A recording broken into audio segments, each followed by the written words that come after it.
सत श्री अकाल, नमस्कार, आदाब। मैं हाँ बलबीर जंडू, ਤੁਹਾਡਾ ਸਭ ਦਾ ਸੱਜਣ ਮੀਡੀਆ ਚੈਨਲ ਉੱਤੇ ਸਵਾਗਤ ਹੈ। ਪੰਜਾਬ ਵਿੱਚ ਪਿਛਲੇ ਕਈ ਮਹੀਨਿਆਂ ਤੋਂ ਇਸ ਗੱਲ ਤੇ ਚਰਚਾ ਹੋ ਰਹੀ ਹੈ ਕਿ ਪੰਜਾਬ ਵਿੱਚ ਧਰਮ ਪਰਿਵਰਤਨ ਹੋ ਰਿਹਾ ਹੈ ਤੇ ਸਿੱਖ ਭਾਈਚਾਰੇ 'ਚ ਲੋਕ ਈਸਾਈ ਬਣ ਰਹੇ ਆ। ਇਸ ਗੱਲ ਨੇ ਪਿਛਲੇ ਦਿਨਾਂ 'ਚ ਕਾਫੀ ਜ਼ੋਰਦਾਰ ਢੰਗ ਨਾਲ ਸਿੱਖ ਭਾਈਚਾਰੇ ਦੇ ਅੰਦਰ ਵੀ ਇੱਕ ਬਹਿਸ ਛੇੜੀ ਹੈ। ਉਸ ਬਹਿਸ ਤੋਂ ਬਾਅਦ ਹੁਣ ਅਕਾਲ ਤਖਤ ਦੇ ਜਥੇਦਾਰ ਨੇ ਬਕਾਇਦਾ 5 ਸਤੰਬਰ ਨੂੰ ਆਨੰਦਪੁਰ ਸਾਹਿਬ ਵਿੱਚ ਸਿੱਖ ਭਾਈਚਾਰੇ ਦਾ ਇਕੱਠ ਸੱਦਿਆ ਕਿ ਉਹਨਾਂ ਨੇ ਸਿੱਖ ਭਾਈਚਾਰੇ ਨੂੰ ਕਿਹਾ ਕਿ ਇਹ ਜਿਹੜਾ ਵਰਤਾਰਾ ਹੈ ਇਸ ਨੂੰ ਸਾਨੂੰ ਗੰਭੀਰਤਾ ਨਾਲ ਲੈਣ ਦੀ ਲੋੜ ਹੈ ਤੇ ਸਾਨੂੰ ਮੰਗ ਕਰਨੀ ਚਾਹੀਦੀ ਹੈ ਕਿ ਪੰਜਾਬ ਵਿੱਚ ਵੀ ਧਰਮ ਪਰਿਵਰਤਨ ਕਾਨੂੰਨ ਬਣੇ। ਸੋ ਇਹ ਸਾਰਾ ਜਿਹੜਾ ਵਰਤਾਰਾ ਹੈ, ਇਸ ਵਰਤਾਰੇ ਦੇ ਵਿੱਚ ਇਹ ਅਕਾਲ ਤਖਤ ਦੇ ਜਥੇਦਾਰ ਵੱਲੋਂ ਜਿਹੜਾ ਸੱਦਾ ਆਇਆ, ਉਸੇ ਦਿਨ ਹੀ ਤਰਨਤਾਰਨ ਦੇ ਨੇੜੇ ਪੱਟੀ ਦੇ ਵਿੱਚ ਇੱਕ ਘਟਨਾ ਵਾਪਰੀ ਜਿਸ ਵਿੱਚ ਇੱਕ ਚਰਚ ਨੂੰ, ਗਿਰਜਾ ਘਰ ਨੂੰ ਭੰਨ ਤੋੜ ਕੀਤੀ ਗਈ। ਉੱਥੇ ਜਿਹੜੀ ਪਾਦਰੀ ਦੀ ਕਾਰ ਖੜੀ ਸੀ ਉਸ ਨੂੰ ਸਾੜਿਆ ਗਿਆ ਤੇ ਇਸ ਦੇ ਵਿਰੁੱਧ ਈਸਾਈ ਭਾਈਚਾਰੇ ਨੇ ਬੜੇ ਵੱਡੇ ਪੱਧਰ ਤੇ ਆਪਣੇ ਰੋਸ ਦਾ ਪ੍ਰਗਟਾਵਾ ਕੀਤਾ ਔਰ ਮਸੀਹ ਭਾਈਚਾਰਾ ਜਿਹੜਾ ਇਸ ਦੇ ਵਿੱਚ ਜਿਹੜੀਆਂ ਵੱਖ-ਵੱਖ ਸੰਪਰਦਾਵਾਂ ਉਹਨਾਂ ਨੇ ਇਸ ਸਾਰੇ ਗੱਲ ਦਾ ਨੋਟਿਸ ਲੈ ਕੇ ਔਰ ਬਕਾਇਦਾ ਆਪਣੇ ਰੋਸ ਦੇ ਦੌਰਾਨ ਉਹਨਾਂ ਨੇ ਆਪਣੀ ਜਿਹੜੀਆਂ ਉਹਨਾਂ ਦੀਆਂ ਸਕੂਲ ਸੀਗੇ ਉਹਨਾਂ ਦੇ ਪ੍ਰਬੰਧ ਹੇਠ ਉਹਨਾਂ ਨੂੰ ਵੀ ਉਹਨਾਂ ਨੇ ਬੰਦ ਰੱਖਿਆ। ਸੋ ਇਹ ਸਾਰੀ ਸਥਿਤੀ ਦੇ ਉੱਤੇ ਅਸੀਂ ਅੱਜ ਚਰਚਾ ਕਰਾਂਗੇ। ਇਸ ਚਰਚਾ ਦੇ ਲਈ ਸਾਡੇ ਨਾਲ ਜੁੜੇ ਨੇ ਉੱਘੇ ਵਿਦਵਾਨ ਸੀਨੀਅਰ ਪੱਤਰਕਾਰ ਸ਼੍ਰੀ ਜਸਪਾਲ ਸਿੰਘ ਸਿੱਧੂ ਜੀ, ਜਿਨ੍ਹਾਂ ਨੇ ਖਾਸ ਕਰਕੇ ਸਿੱਖ ਭਾਈਚਾਰੇ ਦੇ ਅੰਦਰ, ਸਿੱਖ ਰਾਜਨੀਤੀ ਦੇ ਅੰਦਰ ਹੁਣ ਤੱਕ ਜੋ ਵੀ ਵਰਤਾਰੇ ਵਾਪਰੇ ਆ ਉਹਨਾਂ ਦਾ ਗੰਭੀਰਤਾ ਨਾਲ ਅਧਿਐਨ ਕੀਤਾ। ਉਸ ਦੇ ਉੱਤੇ ਉਹਨਾਂ ਦੀ ਇੱਕ ਆਪਣੀ ਰਾਏ ਹੈ ਤੇ ਉਹ ਰਾਏ ਜਿਹੜੀ ਹੈ ਉਹ ਅਸੀਂ ਉਹਨਾਂ ਤੋਂ ਜਾਣਨੀ ਚਾਹਾਂਗੇ ਕਿ ਉਹ ਇਹ ਸਾਰੇ ਵਰਤਾਰੇ ਬਾਰੇ ਕੀ ਸੋਚਦੇ ਆ ਤੇ ਕੀ ਕਹਿਣਾ ਚਾਹੁੰਦੇ ਆ। ਸੋ ਸਰ, ਤੁਹਾਡਾ ਪ੍ਰੋਗਰਾਮ ਸਵਾਗਤ ਹੈ। ਧੰਨਵਾਦ ਜੀ, ਧੰਨਵਾਦ, ਸ਼ੁਕਰੀਆ। ਸੋ ਸਾਹਿਬ, ਜਿਹੜਾ ਅਕਾਲ ਤਖਤ ਦੇ ਜਥੇਦਾਰ ਗਿਆਨੀ ਹਰਪ੍ਰੀਤ ਸਿੰਘ ਹੋਣਾ ਨੇ ਇਹ ਮੰਗ ਕੀਤੀ ਹੈ ਕਿ ਬਕਾਇਦਾ ਜਿਹੜਾ ਪੰਜਾਬ ਦੇ ਅੰਦਰ ਵੀ ਧਰਮ ਪਰਿਵਰਤਨ ਵਿਰੋਧੀ ਕਾਨੂੰਨ ਬਣਨਾ ਚਾਹੀਦਾ ਹੈ। ਤੁਹਾਡਾ ਇਹਦੇ ਬਾਰੇ ਕੀ ਕਹਿਣਾ ਤੇ ਤੁਸੀਂ ਇਸ ਦੇ ਕੀ ਅਰਥ ਲੈਂਦੇ ਹੋ ਕਿ ਅਕਾਲ ਤਖਤ ਦੇ ਜਥੇਦਾਰ ਨੂੰ ਇਸ ਮੌਕੇ ਦੇ ਉੱਤੇ ਇਹ ਮੰਗ ਕਿਉਂ ਕਰਨੀ ਪੈਗੀ? ਦੇਖੋ, ਜਿਹੜਾ ਅਕਾਲ ਤਖਤ ਦੇ ਜਥੇਦਾਰ ਗਿਆਨੀ ਹਰਪ੍ਰੀਤ ਸਿੰਘ ਦਾ ਬਿਆਨ ਹੈ ਉਹ ਸਿੱਖ ਭਾਈਚਾਰੇ ਦਾ ਜਿਹੜੀ ਉਹ ਅੰਦਰਲੀ ਰੂਹ ਹੈ ਜਾਂ ਉਸ ਦਾ ਜਿਹੜਾ ਉਹਨਾਂ ਦਾ ਵਿਚਾਰ ਹੈ ਸਾਰੇ ਸਮੁੱਚਾ ਉਹਨੂੰ ਪ੍ਰਤੀਨਿਧਤਾ ਨਹੀਂ ਕਰਦਾ। ਉਹਨਾਂ ਦਾ ਜਾਤੀ ਇਹ ਬਿਆਨ ਹੋ ਸਕਦਾ, ਜਾਤੀ ਵਿਚਾਰ ਹੋ ਸਕਦਾ ਜਾਂ ਕਿਸ ਪੋਲਿਟਿਕਸ ਤੋਂ ਉਹ ਮੋਟੀਵੇਟਡ ਹੈ ਇਹ ਸਾਨੂੰ ਨਹੀਂ ਪਤਾ। ਪਰ ਉਹ ਇਹ ਅਸਲੀਅਤ ਨੂੰ ਇਹ ਝਠਲਾਉਂਦਾ ਇਹ ਬਿਆਨ ਹੈ ਜਿਹੜਾ ਹੈ। ਅਸਲੀਅਤ ਕੁਝ ਹੋਰ ਹੈ, ਬਿਆਨ ਕੁਝ ਹੋਰ ਕਹਿੰਦਾ। ਪਹਿਲੀ ਗੱਲ ਤਾਂ ਇਹ ਵੀ ਇਹ ਬਿਆਨ ਅਸਲੀਅਤ ਕੀ ਹੈ? ਅਸਲੀਅਤ ਇਹ ਹੈ ਵੀ ਇਹ ਜਿਹੜਾ ਬਿਆਨ ਹੈ ਇਹ ਬਿਲਕੁਲ ਬੀਜੇਪੀ RSS ਦੀ ਲਾਈਨ ਉੱਤੇ ਬਿਆਨ ਹੈ। ਬੀਜੇਪੀ RSS ਜਿਹੜੀ ਇੱਕ ਹਿੰਦੂ ਕੌਮ ਨੂੰ ਖੜਾ ਕਰਨ ਦੀ ਜਾਂ ਹਿੰਦੂ ਰਾਸ਼ਟਰ ਬਣਾਉਣ ਦੀ ਬਹੁਤ ਚਿਰ ਦੀ ਇਹ ਜਿਹੜੀ ਉਹਨਾਂ ਦੀ ਕਵਾਇਦ ਚੱਲ ਰਹੀ ਹੈ, ਐਕਸਰਸਾਈਜ਼ ਚੱਲ ਰਹੀ ਹੈ, ਉਹਦੇ ਪ੍ਰਸੰਗ ਵਿੱਚ ਉਹ ਉਸ ਐਂਟੀ ਕਨਵਰਸ਼ਨ ਲਾ ਉਹਨਾਂ ਨੇ ਹੋਰ ਜਿੱਥੇ ਉਹ ਰਾਜ ਕਰਦੇ ਸੀ ਬੀਜੇਪੀ ਉੱਥੇ ਉਹਨਾਂ ਨੇ ਪਹਿਲਾਂ ਹੀ ਉੱਥੋਂ ਵਾਲੀਆਂ ਸਰਕਾਰਾਂ ਨੇ, ਸੂਬਿਆਂ ਦੀਆਂ ਸਰਕਾਰਾਂ ਨੇ ਕਾਨੂੰਨ ਬਣਾ ਤੇ। ਉਲਟਾ ਹੁਣ ਇਹ ਹੋ ਰਿਹਾ ਵੀ ਜਿੱਥੇ ਹੋਰ ਵੀ ਮਜ਼ਬੂਤ ਕੀਤੇ ਜਾ ਰਹੇ ਆ ਕਾਨੂੰਨ, ਜਿਹੜੇ ਕਿਤੇ ਵੀ ਤੁਸੀਂ ਫਾਂਸੀ ਤੱਕ ਦੀ ਸਜ਼ਾ ਦੇ ਦਿਓ ਜਿਹੜਾ ਧਰਮ ਪਰਿਵਰਤਨ ਕਰਦਾ। ਸਵਾਲ ਹੈ ਵੀ ਉਹਨਾਂ ਅੰਦਰ ਡਰ ਖੜਾ ਕਿਉਂਕਿ ਜਾਤ ਪਾਤ ਸਮਾਜ ਹੈ, ਹਿੰਦੂ ਜਾਤ ਪਾਤੀ ਸਮਾਜ ਹੈ।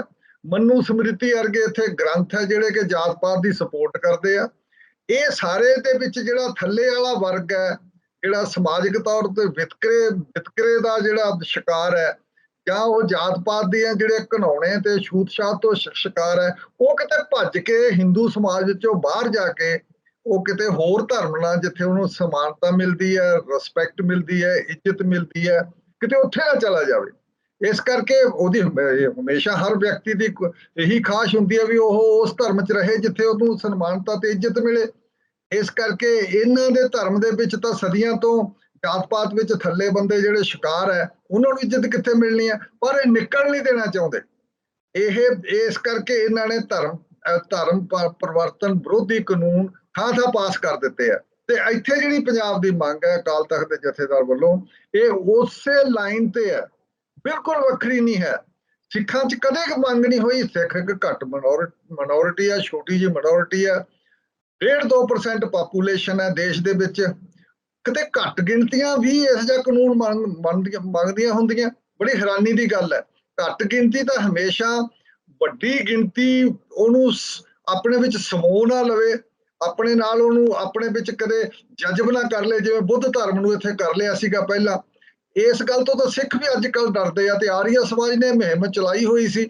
ਇਹ ਐਂਟੀ ਕਨਵਰਸ਼ਨ ਲਾ ਕਿਉਂ ਕਹਿਣਗੇ? ਸਾਰਾ ਕੁਝ ਬਚਣ ਦੀ ਖਾਤਰ ਇਹ ਸਾਰਾ ਕੁਝ ਕਰਨਗੇ। ਤੇ ਇਸ ਕਰਕੇ ਇਹ ਸਾਰਾ ਕੁਝ ਜਿਹੜਾ ਹੈ। ਦੂਜੀ ਗੱਲ ਇਹ ਦੇਖੋ ਵੀ ਜਥੇਦਾਰ ਇੱਕ ਹੋਰ ਜਥੇਦਾਰ ਦੇ ਬਿਆਨ ਦਾ ਤੁਸੀਂ ਇੱਕ ਹੋਰ ਪਾਸਾ ਵੀ ਦੇਖੋ। ਜਥੇਦਾਰ ਕਹਿੰਦਾ ਵੀ ਜਿਹੜੇ ਦਲਿਤਾਂ ਦੇ ਵਿੱਚੋਂ ਇਹ ਧਰਮ ਛੱਡ ਕੇ, ਹਿੰਦੂ ਧਰਮ ਛੱਡ ਕੇ ਇਹ ਮਸੀਹ ਬਣ ਜਾਂਦੇ ਆ ਜਾਂ ਇਹ ਈਸਾਈ ਬਣ ਜਾਂਦੇ ਆ, ਉਹ ਫੇਰ ਉਹ ਰਿਜ਼ਰਵੇਸ਼ਨ ਦੇ ਬੈਨੀਫਿਟ ਲਈ ਜਾਂਦੇ, ਰੋਕਿਆ ਜਾਵੇ। ਇਹੀ ਤਾਂ ਬੀਜੇਪੀ ਦੀ ਡਿਮਾਂਡ ਹੈ। ਤੀਜੀ ਗੱਲ ਜਿਹੜੀ ਜਥੇਦਾਰ ਨੇ ਕਿਹਾ ਉਦੋਂ ਵੀ ਜ਼ਿਆਦਾ ਮਾੜੀ ਗੱਲ ਆਪਣੇ ਆਪ 'ਚ ਬਣਦੀ ਹੈ। ਕਹਿੰਦਾ ਜਬਰੀ ਜ਼ੋਰ ਨਾਲ, ਧੱਕੇ ਨਾਲ ਇਹ ਇਹਨਾਂ ਦੀ ਧਰਮ ਪਰਿਵਰਤਨ ਕੀਤਾ ਜਾਂਦਾ। ਇੱਕ ਵੀ ਉਦਾਹਰਨ ਨਹੀਂ ਕਿਤੇ ਵੀ ਜਬਰੀ ਕੀਤਾ ਜਾਂਦਾ ਹੋਵੇ, ਤੇ ਨਾ ਉਹ ਦੱਸਿਆ ਵੀ ਨਹੀਂ ਹਜੇ ਤੱਕ ਕਿ ਆ ਫਲਾਣੇ ਦਾ ਜਬਰੀ ਹੋਇਆ। ਚੌਥੀ ਗੱਲ ਇਹ ਹੋਰ ਵੀ ਵੱਡੇ ਤਰੀਕੇ ਨਾਲ ਕਿਹਾ ਜਾਂਦਾ ਵੀ ਇਹ ਝੂਠੇ ਮੰਤਰ ਤੰਤਰ ਤੇ ਹੋਰ ਸਾਰੇ ਭੁਲੇਖੇ ਪਾ ਕੇ ਇਹ ਕਰਦੇ ਆ, ਤੇ ਕਹਿੰਦੇ ਤੁਹਾਡੀ ਬਿਮਾਰੀਆਂ ਦਾ ਇਲਾਜ ਕਰਾਂਗੇ। ਉਹਨਾਂ ਦੇ ਸਾਰੇ ਅੱਜ ਉਹਨਾਂ ਨੇ ਬਿਆਨ ਦਿੱਤੇ ਆ, ਸਾਰੇ ਈਸਾਈ ਦੇ ਜਿਹੜੇ ਪਾਸਟਰ ਵਗੈਰਾ ਵੱਡੇ ਆ, ਉਹ ਕਹਿੰਦੇ ਕਿ ਅਸੀਂ ਹਸਪੀਟਲ ਕੇ ਖੋਲੇ 150 ਸਾਲ ਦੇ ਜਿਹੜੇ ਪੁਰਾਣੇ ਹਸਪੀਟਲ ਤੇ ਸਕੂਲ ਕਾਲਜ ਹੈ, ਉਹ ਤਾਂ ਬਹੁਤੇ ਈਸਾਈਆਂ ਦੇ ਖੋਲੇ ਹੋਏ ਆ। ਹਸਪੀਟਲ ਤਾਂ ਖਾਸ ਕਰਕੇ ਸਾਰੇ ਦੇ ਸਾਰੇ ਤਕਰੀਬਨ ਵੱਡੇ ਹਸਪੀਟਲ ਜਿਨ੍ਹਾਂ ਦੇ ਸਿਵਲ ਹਸਪੀਟਲ ਬਣੇ ਆ, ਸਾਰੇ ਉਹਨਾਂ ਦੇ ਰਾਜ ਵੇਲੇ ਦੇ ਖੋਲੇ ਹੋਏ ਆ। ਮਿਸ਼ਨ ਹਸਪਤਾਲ ਜਿਹਨਾਂ ਨੂੰ ਮਿਸ਼ਨ ਹਸਪਤਾਲ ਦੇ ਨਾਮ ਹੀ ਉਹੀ ਹੈ, ਮਿਸ਼ਨ ਹਸਪਤਾਲ ਹਜੇ ਤੱਕ। ਇਸ ਕਰਕੇ ਸਾਰੇ ਚਾਰੇ ਪੁਆਇੰਟ ਆ, ਇਹ ਚਾਰੇ ਜਿਹੜੇ ਵਿੱਚੋਂ ਬਹੁਤੇ ਘੜੇ ਕਢਾਏ ਆ, ਕਨਕੌਕਟਡ ਹੈ, ਆਪ ਹੀ ਘੜੇ ਵੇ ਜਾਣ ਕੇ ਧੱਕਾ ਕਰਨ ਦੀ ਖਾਤਰ ਜਿਹੜੇ ਕੁਝ RSS ਹਿੰਦੂਤਵ ਫੋਰਸਸ ਵੱਲੋਂ ਘੜੇ ਆ, ਉਹੀ ਚਾਰੇ ਪੁਆਇੰਟ ਇਸਨੇ ਜਥੇਦਾਰ ਅਕਾਲ ਤਖਤ ਨੇ ਲਏ ਆ। ਇਸ ਕਰਕੇ ਕੋਈ ਸਮਝ ਨਹੀਂ ਆਉਂਦੀ ਵੀ ਸਡਨਲੀ ਕਿਤੇ ਬਿਨਾਂ ਅੰਕੜੇ ਦਿੱਤੇ ਤੋਂ ਇੱਕ ਦਿਨ ਹਜੇ ਤੱਕ ਕੋਈ ਇੱਕ ਮੀਟਿੰਗ ਨਹੀਂ, ਜਿਹੜੇ ਈਸਾਈ ਧਰਮ ਦੇ ਵੱਡੇ ਜਿਹੜੇ ਪਾਸਟਰ ਹੈ ਜਾਂ ਵੱਡੇ ਜਿਹੜੇ ਉਹਨਾਂ ਦੇ ਅਹੁਦੇਦਾਰ ਹੈ, ਧਾਰਮਿਕ ਬੰਦੇ ਆ, ਉਹਨਾਂ ਨਾਲ ਇੱਕ ਮੀਟਿੰਗ ਜਥੇਦਾਰ ਨੇ ਨਹੀਂ ਕੀਤੀ ਅਜੇ ਤੱਕ। ਇੱਕ ਮੀਟਿੰਗ ਵੀ ਨਹੀਂ ਕੀਤੀ, ਕੋਈ ਅੰਕੜਾ ਵੀ ਨਹੀਂ ਦਿੱਤਾ, ਕੋਈ ਫੈਕਟਸ ਵੀ ਨਹੀਂ ਦਿੱਤੇ ਕਿਤੇ, ਤੇ ਚੁੱਪ ਕਰਕੇ ਬਿਆਨ ਆ। ਪਹਿਲਾਂ ਸਾਹਿਬ ਏਦਾਂ ਦੀ ਗੱਲ ਵੀ ਆਉਂਦੀ ਰਹੀ ਨਾ ਕਿ ਰਾਸ਼ਟਰੀ ਸਵੈਮ ਸੰਘ ਜਿਹੜਾ ਉਹ ਸਿੱਖ ਭਾਈਚਾਰੇ ਨੂੰ ਜਾਂ ਸਿੱਖ ਧਰਮ ਨੂੰ ਉਹ ਆਪਣਾ ਹਿੱਸਾ ਮੰਨਦੇ ਆ, ਹਿੰਦੂਤਵ ਦੇ ਨਾਲ ਜੋੜ ਕੇ, ਹਿੰਦੂ ਧਰਮ ਦੇ ਨਾਲ। ਉਹ ਤਾਂ ਹਜੇ ਤੱਕ ਮੰਨਦੇ ਆ, ਇਹ ਕੰਮ ਹੀ ਐਂ ਕਰ ਰਹੇ ਆ, ਉਹ ਕਿਉਂ ਨਾ ਮੰਨਣ ਹਿੱਸਾ। ਜੇ ਅਕਾਲ ਤਖਤ ਦੀ ਸੀਟ ਉੱਤੇ ਬੈਠਾ ਜਥੇਦਾਰ, ਵੱਡੀ ਤੋਂ ਵੱਡੀ ਸੀਟ ਉੱਤੇ ਬੈਠਾ, ਧਾਰਮਿਕ ਸੀਟ ਉੱਤੇ ਬੈਠਾ, ਉਹਨਾਂ ਵਾਲੀ ਹਿੰਦੂ ਜਿਹੜਾ ਹਿੰਦੂ ਧਰਮ ਦੀ ਜ਼ਰੂਰਤ ਹੈ ਉਹਨੂੰ ਪੂਰਾ ਕਰਦਾ ਹੋਵੇ, ਉਹ ਕਿਉਂ ਨਾ ਕਹਿਣ ਵੀ ਸਿੱਖ ਹਿੰਦੂਆਂ ਦਾ ਹਿੱਸਾ ਹੈ। ਉਹ ਤਾਂ ਉਹਨਾਂ ਦੀ ਉਸ ਜਿਹੜੀ ਉਹਨਾਂ ਦੀ ਕੰਟੈਂਸ਼ਨ ਹੈ, ਉਹਨਾਂ ਦੀ ਬੜੇ ਜ਼ੋਰ ਨਾਲ ਜਦੋਜਹਿਦ ਹੈ ਗੱਲ ਕਹਿਣ ਦੀ, ਤੁਸੀਂ ਸਾਡਾ ਹਿੱਸਾ ਹੋ, ਤੁਸੀਂ ਤਾਂ ਬਣ ਕੇ ਦਿਖਾਤਾ। ਇਸ ਕਰਕੇ ਇਹ ਸਾਰਾ ਕੁਝ ਤੁਸੀਂ ਉਹੀ ਗੱਲ ਕਰ ਰਹੇ ਹੋ, ਤਾਂ ਕਿਉਂ ਨਾ ਕਹਿਣ। ਇਹੀ ਗੱਲ ਪਹਿਲਾਂ ਸੀ ਸਾਰੀ, ਜਿਹੜਾ ਪਹਿਲਾਂ ਵੀ ਜਾ ਕੇ ਆਰੀਆ ਸਮਾਜ ਵੇਲੇ ਵੀ ਸੀ, ਵੀ ਤੁਹਾਡੇ ਚੋਂ ਸ਼ੁੱਧੀ ਕਰ ਰਹੇ ਸੀਗੇ ਜਿਹੜੇ ਰਹਿਤੀਏ ਸਿੱਖ ਸੀ, ਉਹਨਾਂ ਨੂੰ ਪਬਲਿਕਲੀ ਉਹਨਾਂ ਨੇ ਵਾਲ-ਵੂਲ ਕੱਟ ਕੇ, ਪੱਗਾਂ ਲਾ ਕੇ, ਨਾਈ ਸੱਦ ਕੇ ਉੱਥੇ ਪਬਲਿਕ ਬੈਠ ਕੇ ਜਨਤਕ ਤੌਰ ਉੱਤੇ ਉਹਨਾਂ ਦਾ ਸ਼ੁੱਧੀਕਰਨ ਕਰਕੇ। ਉਹਦੇ ਸਿੱਧਾ ਜਿਸ ਤਰ੍ਹਾਂ ਅਕਾਲ ਤਖਤ ਦੇ ਜਥੇਦਾਰ ਵੱਲੋਂ ਬਾਰ-ਬਾਰ ਇਹ ਗੱਲ ਕਹੀ ਜਾ ਰਹੀ ਹੈ ਕਿ ਇਹ ਸਾਰਾ ਕੁਝ ਜਿਹੜਾ ਹੋ ਰਿਹਾ ਇਹ ਸਰਹੱਦੀ ਖੇਤਰ 'ਚ ਹੀ ਹੋ ਰਿਹਾ ਜ਼ਿਆਦਾਤਰ। ਇਹ ਇੱਕ ਹੋਰ ਗੱਲ ਹੈ ਜਿਹੜੀ ਕਿ ਬਹੁਤ ਜ਼ਿਆਦਾ ਇੱਕ ਬੀਜੇਪੀ ਦੀ ਬੋਲੀ ਹੈ। ਇਹ ਬਿਲਕੁਲ ਹੀ ਬੀਜੇਪੀ ਦੀ ਬੋਲੀ ਹੈ। ਇਹ ਤਾਂ ਖਾਸ ਕਰਕੇ ਕਿਉਂਕਿ ਇੱਥੇ ਸਰਹੱਦੀ ਪਾਕਿਸਤਾਨ ਆ ਜਾਂਦਾ, ਮੁਸਲਮਾਨ ਉਹਦੇ 'ਚ ਦੋ ਸ਼ਬਦ ਆ ਜਾਂਦੇ, ਇਹਦੇ ਤੋਂ ਹਿੰਦੂ ਸਮਾਜ ਇਕੱਠਾ ਹੋ ਜਾਂਦਾ। ਇਹ ਹੋਰ ਵੀ ਜ਼ਿਆਦਾ ਹਿੰਦੂ ਕਹਿਣ ਤਾਂ ਉਹ ਕਹੀ ਜਾਂਦੇ ਲੋਕ, ਉਹਦਾ ਉਸ ਵੱਖਰੇ ਤਰੀਕੇ ਨਾਲ ਉਹਦਾ ਮਤਲਬ ਲੈਂਦੇ ਆ ਵੀ ਇਹ ਇੰਟਰਸਟਡ ਪਾਰਟੀ ਹੈ, ਇਹ ਆਪਣੇ ਮਤਲਬ ਲਈ ਗੱਲ ਕਰਦੇ ਆ। ਜੇ ਸਿੱਖ ਆ ਕੇ ਕਹੇ ਹੋਰ ਇਸ ਤੋਂ ਵੱਧ ਉਹਨਾਂ ਨੇ ਕੀ ਲੈਣਾ? ਫਿਰ ਅਕਾਲ ਤਖਤ ਦਾ ਜਥੇਦਾਰ ਇਦੋਂ ਵੱਧ ਹੀ ਵੱਡਾ ਉਹਨਾਂ ਨੂੰ ਇਸ ਕਿਸਮ ਦੀ ਆਪਦੇ ਲਈ ਆਥੈਂਟਿਸਿਟੀ ਤੇ ਇਸ ਕਿਸਮ ਦੀ ਸਪੋਰਟ ਕਿੱਥੋਂ ਮਿਲੇਗੀ?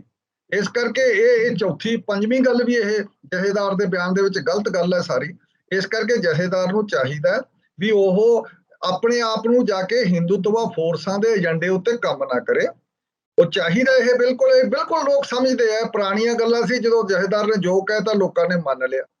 ਤੇ ਇਸ ਕਰਕੇ ਪਹਿਲੀ ਗੱਲ ਤਾਂ ਇਹਨਾਂ ਨੇ ਮੋਟੇ ਲੈਵਲ ਤੇ ਜਥੇਦਾਰ ਉੱਥੇ ਭੁੱਲ ਜਾਂਦਾ ਜਦੋਂ ਕਹਿੰਦਾ ਸੀ ਵੀ ਇੱਕ ਹਫ਼ਤੇ ਦੇ ਅੰਦਰ ਅੰਦਰ ਸ਼੍ਰੋਮਣੀ ਕਮੇਟੀ ਆਪਣਾ ਚੈਨਲ ਚਲਾ ਲੇਗੀ, ਪੀਟੀਸੀ ਬੰਦ ਕਰ ਦੇਗੀ। ਉਹ ਅਪ੍ਰੈਲ ਦੇ ਪਹਿਲੇ ਹਫ਼ਤੇ ਦੀ ਗੱਲ ਹੈ ਤੇ ਮੁੜ ਕੇ ਅੱਜ ਤੱਕ ਚੱਲੀ ਜਾਂਦਾ ਉਹੀ ਪੀਟੀਸੀ। ਕੋ ਮੰਨੀ ਤਾਂ ਜਾਂਦੀ ਨਹੀਂ ਜੇ ਇੱਥੇ ਪੋਲੀਟੀਕਲ ਪ੍ਰੋਪਗੈਂਡਾ ਦੇ ਵਿੱਚੋਂ ਸ਼ਾਮਲ ਹੋ ਗਿਆ। ਹਾਂਜੀ ਜਿਹੜੀ ਅਨੰਦਪੁਰ ਸਾਹਿਬ ਹੁਣ ਮੀਟਿੰਗ ਸੱਦੀ ਹੈ ਉਹ ਜਨਰਲ ਸਿੱਖ ਭਾਈਚਾਰੇ ਦੀ ਹੈ ਕਿ ਉਹਦੇ ਵਿੱਚ ਪ੍ਰਤੀਨਿਧ ਜਿਹੜੇ ਸੱਦੇ ਗਏ ਵੱਖ-ਵੱਖ ਸੰਸਥਾਵਾਂ ਦੇ? ਅਜੇ ਬਹੁਤਾ ਕਲੀਅਰ ਨਹੀਂ ਹੈ ਕੀਤੀ ਸੱਦੀ, ਪਰ ਸੱਦਣਾ ਹੀ ਆਪਣੇ ਆਪ 'ਚ ਮੀਟਿੰਗ ਇਸ ਨੂੰ ਇੱਕ ਮੁਹਿੰਮ ਦਾ ਰੂਪ ਦੇਣਾ ਜਥੇਦਾਰ ਵੱਲੋਂ ਇਹ ਬਿਲਕੁਲ ਗਲਤ ਗੱਲ ਹੈ। ਮੁਹਿੰਮ ਦਾ ਰੂਪ ਦੇ ਰਿਹਾ, ਪਹਿਲਾਂ ਫੈਕਟਸ ਦੱਸੇ, ਸਾਰੇ ਸਬੂਤ ਪੇਸ਼ ਕਰੇ ਵੀ ਫਲਾਣੇ ਥਾਂ ਹੋਇਆ। ਅਟੈਕ ਕਰਵਾਤਾ ਇਹਨਾਂ ਨੇ, ਉਸੇ ਤਰੀਕੇ ਨਾਲ ਅਟੈਕ ਨਿਹੰਗ ਸਿੰਘਾਂ ਤੋਂ ਕਰਵਾਤਾ ਜਿਵੇਂ ਕਿ ਜਦੋਂ ਕਿਸਾਨ ਮੋਰਚਾ ਚੱਲਦਾ ਸੀ ਦਿੱਲੀ, ਉੱਥੇ ਇੱਕ ਮਜ਼ਦੂਰ ਵਿਚਾਰੇ ਨੂੰ ਝਵਾਲ ਦੇ ਏਰੀਏ ਨੂੰ ਲਿਜਾ ਕੇ ਉੱਥੇ ਉਹ ਕਹਿੰਦੇ ਜੀ ਇਹ ਬੇਅਦਬੀ ਕਰਦਾ ਧਾਰਮਿਕ ਗ੍ਰੰਥਾਂ ਦੀ। ਨਾ ਉੱਥੇ ਕੋਈ ਬੇਅਦਬੀ ਦਾ ਪਤਾ ਲੱਗਿਆ, ਉਹਦੀ ਪਹਿਲਾਂ ਟੰਗ ਵੱਢਤੀ, ਫਿਰ ਉਹਦਾ ਗਲ ਵੱਢਤਾ। ਉਹ ਬੰਦਾ ਜਿਹੜਾ ਵੱਢਣ ਵਾਲਾ ਸੀਗਾ, ਇਹ ਸਾਰਾ ਕੁਝ ਕਰਨ ਵਾਲਾ, ਉਹ ਬੀਜੇਪੀ ਲੀਡਰ ਨਾਲ ਫਿਰਦਾ ਰਿਹਾ। ਉਹ ਇਹ ਜਿਹੜਾ ਸਾਰਾ ਕੁਝ ਕਰਵਾਉਂਦੇ ਆ, ਇਹ ਸਾਰੀਆਂ ਸਾਜ਼ਿਸ਼ਾਂ ਦਾ ਲੋਕਾਂ ਨੂੰ ਪਤਾ ਲੱਗੀ ਜਾਂਦਾ ਜਿਹੜੀਆਂ ਇਸ ਕਿਸਮ ਦੀਆਂ ਨਿਹੰਗਾਂ ਸਿੰਘਾਂ ਤੋਂ ਕਰਵਾਇਆ ਜਾਂਦਾ, ਵਰਤੇ ਜਾਂਦੇ ਆ। ਇਸ ਕਰਕੇ ਆ ਜਿਹੜਾ ਪੱਟੀ ਵਾਲਾ ਇਨਸੀਡੈਂਟ ਤੁਸੀਂ ਦੱਸਿਆ, ਇਹ ਆਪਣੇ ਆਪ ਵਿੱਚ ਬੜਾ ਮੰਦਭਾਗਾ। ਇਹ ਸਮਾਜ ਦੇ ਵਿੱਚ ਇਹ ਫਿਰ ਸਾਡੇ ਵਿੱਚ ਉਸੇ ਕਿਸਮ ਦਾ ਮਸਲਾ ਖੜਾ ਕਰਨ ਦੀ ਲੋੜ ਹੈ ਜਿਸ ਵੇਲੇ 78 ਦੇ ਵਿੱਚ ਉਹ ਸਾਰਾ ਕੁਝ ਹੋਇਆ ਸੀਗਾ। ਫਿਰ ਮੁੜ ਕੇ ਉਹ ਮਸਲਾ ਖੜਾ ਕਰਨ ਦੀ ਸਾਰੀ ਕੋਸ਼ਿਸ਼ ਹੈ ਵੀ ਇਹ ਸਿੱਖ ਨੌਜਵਾਨਾਂ ਨੂੰ ਫਿਰ ਤੁਸੀਂ ਬਲੀ ਦਾ ਬੱਕਰਾ ਬਣਾ ਲਓ। ਇਹ ਅੱਗ ਨਾਲ ਖੇਡਣਾ, ਕਿਉਂਕਿ ਅੱਗ ਨਾਲ ਖੇਡਣਾ। ਇਸ ਤੋਂ ਪਹਿਲਾਂ ਸਿੱਧ ਸਾਹਿਬ ਤੁਹਾਨੂੰ ਯਾਦ ਹੋਏਗਾ ਕਿ ਉਹਨਾਂ ਨੇ ਸਿੱਖ ਨੌਜਵਾਨਾਂ ਨੂੰ ਹਥਿਆਰਾਂ ਦੀ ਟ੍ਰੇਨਿੰਗ ਦੇਣ ਦਾ ਵੀ ਇੱਕ ਦਿੱਤਾ ਸੀਗਾ ਸੱਦਾ ਅਕਾਲ ਤਖਤ ਦੇ ਜਥੇਦਾਰ ਨੇ। ਨਾਲ ਟ੍ਰੇਨਿੰਗ ਦੇਣ ਦਾ ਸੱਦਾ ਦਿੱਤਾ, ਫਿਰ ਨਾਲ ਇੱਕ ਰਾਈਡਰ ਲਾਤਾ ਵੀ ਤਾਂ ਕਿ ਬਚ ਗਏ। ਹਾਂਜੀ ਹਥਿਆਰ ਲਓ ਸਾਰੇ, ਪਰ ਲਓ ਤੁਸੀਂ ਲਾਇਸੈਂਸ ਦੇ ਹਥਿਆਰ ਲਓ ਵੀ ਲਾਇਸੈਂਸ ਆਪਦੇ ਉਹ ਵਫਾਦਾਰਾਂ ਨੂੰ ਸਰਕਾਰਾਂ ਦਿੰਦੀ ਆ, ਆਪਦੇ ਟੋਲੀਆਂ ਨੂੰ ਸਰਕਾਰਾਂ ਲਾਇਸੈਂਸ ਦਿੰਦੀਆਂ ਹੁੰਦੀਆਂ, ਆਮ ਬੰਦੇ ਨੂੰ ਸਰਕਾਰਾਂ ਥੋੜਾ ਦਿੰਦੀਆਂ। ਜਿਹੜਾ ਉਹਨਾਂ ਲਈ ਗੁਲਾਮੀ ਕਰੂਗਾ, ਉਹਨਾਂ ਲਈ CID ਦਾ ਕੰਮ ਕਰੂ, ਉਹ ਲੈ ਹਥਿਆਰ। ਇਸ ਕਿਸਮ ਦੀ ਲਾਇਸੈਂਸ ਲੈਣ ਦੀ ਗੱਲ ਉਹਨੇ ਵਿੱਚ ਜੋੜਤੀ। ਪਤਾ ਨਹੀਂ ਇਹ ਕਿੱਥੋਂ ਆ ਰਹੇ ਬਿਆਨ, ਇਹਦੇ ਸਾਰੇ ਸਮਝ ਨਹੀਂ ਆ ਰਹੇ। ਹਾਂਜੀ, ਉਹਦੇ ਵਿੱਚ ਸਿੱਧ ਸਾਹਿਬ ਇਹ ਹੈਗਾ ਕਿ ਅਸੀਂ ਜੇ ਇਹਦੇ ਪਿੱਛੇ ਇਤਿਹਾਸ ਵਿੱਚ ਨਜ਼ਰ ਮਾਰੀਏ ਤਾਂ ਉਹਦੇ ਵਿੱਚ ਜਦੋਂ ਪੂਨਾ ਪੈਕਟ ਦੀ ਜਿਹੜੀ ਗੱਲ ਆਉਂਦੀ ਹੈ, ਬਾਰ-ਬਾਰ ਚਰਚਾ 'ਚ ਆਉਂਦੀ ਹੈ, ਜਦੋਂ ਵੀ ਇਸ ਤਰ੍ਹਾਂ ਦੇ ਮਾਮਲੇ ਵਿਵਾਦ ਵਾਲੇ ਪੈਦਾ ਹੁੰਦੇ ਆ।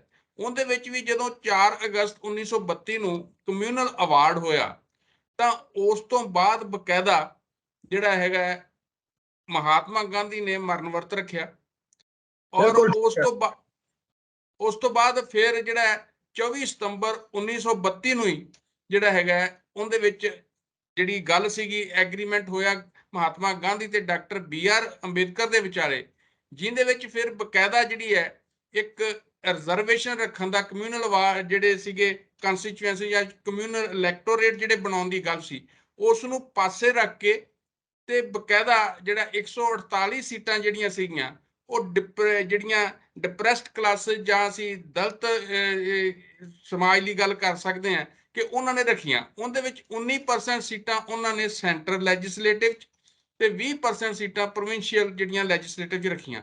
ਤਾਂ ਉਸ ਸਮੇਂ ਤੋਂ ਹੀ ਇਹ ਗੱਲ ਇਸ ਢੰਗ ਨਾਲ ਵੱਖ-ਵੱਖ ਢੰਗ ਨਾਲ ਆ ਰਹੀ ਹੈ ਕਿ ਕਿਸ ਢੰਗ ਨਾਲ ਜਿਹੜਾ ਹਿੰਦੂ ਸਮਾਜ ਦੇ ਵਿੱਚ ਜਾਂ ਹਿੰਦੂ ਸਮਾਜ ਦੇ ਵਿੱਚ ਜਿਹੜੇ ਇਹ ਲੋਕ ਆ ਜਿਹੜੇ ਪਾਸੇ ਹੋ ਸਕਦੇ, ਜਿਹਦੀ ਗੱਲ ਡਾਕਟਰ BR ਅੰਬੇਦਕਰ ਨੇ ਵੀ ਕੀਤੀ ਸੀਗੀ ਕਿ ਜੇ ਇਹ ਜਿਹੜੇ OBC ਹੈ ਤੇ ਜਿਹੜੇ SC ਹੈ, ਜੇ ਉਹਦੇ ਵਿੱਚੋਂ ਪਾਸੇ ਹੁੰਦੇ ਆ ਤਾਂ ਹਿੰਦੂ ਜਿਹੜਾ ਸਮਾਜ ਹੈ ਉਸ ਦੀ ਗਿਣਤੀ ਘਟ ਕੇ ਸਵਰਨ ਜਾਤੀਆਂ ਦੀ ਕਿੰਨੀ ਰਹਿ ਜਾਂਦੀ ਹੈ। ਸੋ ਇਹ ਸਾਰੀ ਸਥਿਤੀ ਦੇ ਵਿੱਚ ਇੱਕ ਤਾਂ ਸਾਡੇ ਕੋਲ ਇਹ ਇਤਿਹਾਸਕ ਪਿਛੋਕੜ ਪਿਆ ਤੇ ਹੁਣ ਜੋ ਸਥਿਤੀ ਬਣ ਰਹੀ ਹੈ ਇਹਦੇ ਵਿੱਚ ਤੁਸੀਂ ਕਿਸ ਤਰ੍ਹਾਂ ਇਹਨੂੰ ਦੇਖਦੇ ਹੋ ਕਿ ਇਹ ਸਾਰਾ ਉਸੇ ਪ੍ਰਸੰਗ 'ਚ ਹੀ ਅੱਗੇ ਵੱਧ ਰਿਹਾ?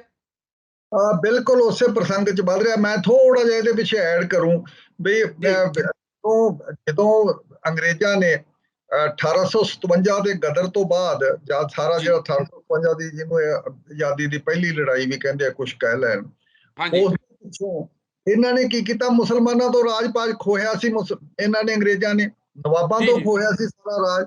ਇਸ ਕਰਕੇ ਮੁਸਲਮਾਨਾਂ ਨੂੰ ਬਿਲਕੁਲ ਪਿੱਛੇ ਸੁੱਟ ਕੇ ਤੇ ਉਹਨਾਂ ਨੇ ਫਿਰ ਹਿੰਦੂ ਸਮਾਜ ਦੇ ਵੱਡੇ ਵੱਡੇ ਬੰਦਿਆਂ ਨੂੰ ਗਲੇ ਲਾਇਆ ਤੇ ਉਹਨਾਂ ਨੂੰ ਜ਼ਗੀਰਾਂ ਦਿੱਤੀਆਂ, ਉਹਨਾਂ ਨੂੰ ਜ਼ਿਮੀਂਦਾਰ ਵੀ ਬਣਾਇਆ, ਵੱਡੇ ਵੱਡੇ ਸਾਰੇ ਲੈਂਡ ਵੀ ਉਹਨਾਂ ਕੋਲੇ ਚਲੀ ਗਈ ਤੇ ਸਰਕਾਰੀ ਨੌਕਰੀਆਂ ਵੀ ਉਹਨਾਂ ਕੋਲੇ ਚਲੀ ਗਈਆਂ ਤੇ ਟ੍ਰੇਡ ਵਿੱਚ ਵੀ ਅੱਗੇ ਲੰਘ ਗਏ। ਫਿਰ ਇਹਨਾਂ ਨੂੰ ਲੱਗਿਆ, ਬੰਗਾਲ ਦੇ ਵਿੱਚ ਅੰਗਰੇਜ਼ਾਂ ਨੂੰ ਲੱਗਿਆ ਵੀ ਇਹ ਤਾਂ ਹਿੰਦੂ ਹੁਣ ਇਹ ਨੈਸ਼ਨਲਿਜ਼ਮ ਵੱਧ ਰਿਹਾ, ਇਹ ਤਾਂ ਇਹਦੇ ਚ ਕੌਮੀਅਤ ਵੱਧ ਰਹੀ ਹੈ, ਇਹ ਤਾਂ ਸਾਨੂੰ ਪੰਗੇ ਪਾ ਰਹੇ ਆ ਸਾਰੇ। ਫਿਰ ਇਹਨਾਂ ਨੇ ਮੁਸਲਮਾਨਾਂ ਨੂੰ ਵੀ ਬਰਾਬਰ ਤਾਂ ਚੱਕਣ ਦੀ ਕੋਸ਼ਿਸ਼ ਕੀਤੀ ਜਿਹੜੇ ਕਿ 50-60 ਸਾਲਾਂ ਚ ਰਹਿ ਗਏ ਸੀ ਬਹੁਤ, ਪੜ੍ਹਾਈ ਚ ਵੀ ਸਭ ਕਾਸੇ ਚ।